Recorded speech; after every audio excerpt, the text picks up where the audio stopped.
Salita kayo kasi alam ko nagbabayad ko ng babae ngayon. Para palabas na lang babae ko yan. Kawawa ka, waka kampe. Walang bayaran ang pangyayari. Oh. Tutyo ka kasi ni Erika kaya nagkaganyan ka, hindi ka sinagot.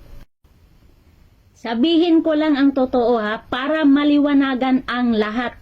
Kasi na ako ang naiipit dito eh. Binayaran daw ako. Yan, sabi kasi ni Ronnie, nagbabayad si Cherry White ng babae na ipalabas na babae niya. Marami nag-mention sa akin, maraming nagtag sa akin sa live ni Ronnie, binayaran daw ako ni Cherry White. Walang nangyayaring bayad. Walang bayad nangyayari. Hindi alam ni Cherry White ang plano ko. Hindi niya alam.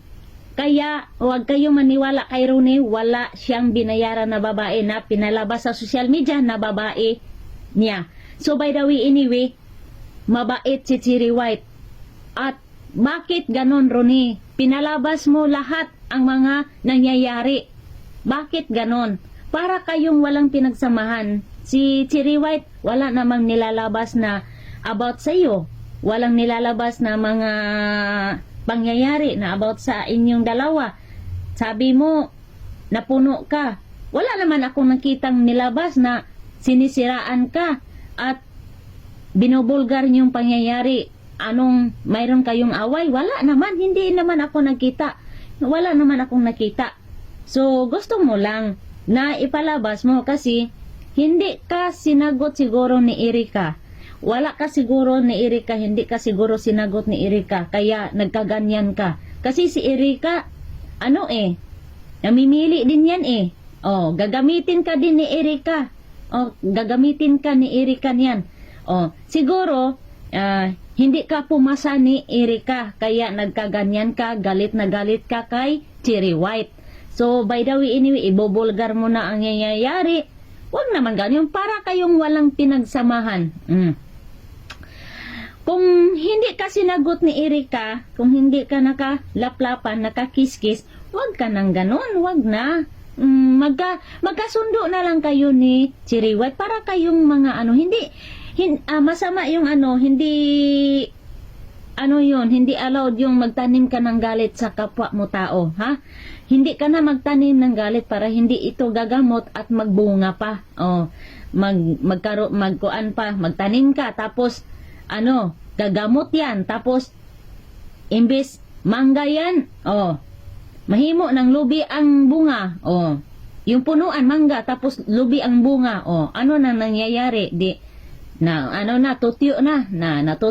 So, by the way, anyway, kung natutyo ka man ni Erika, huwag ka nang magalit kay Mystica.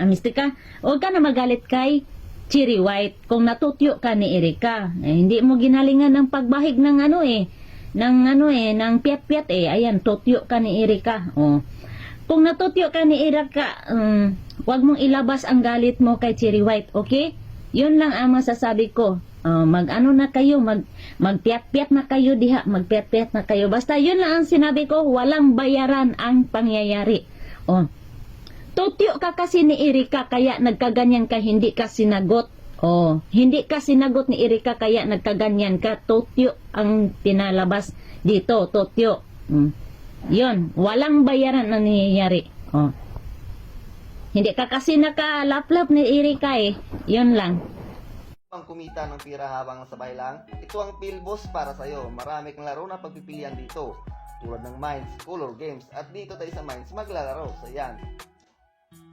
Dito na tayo sa Mines. Pusta natin 200. Ayan, dito tayo sa gitna. Panalo yan.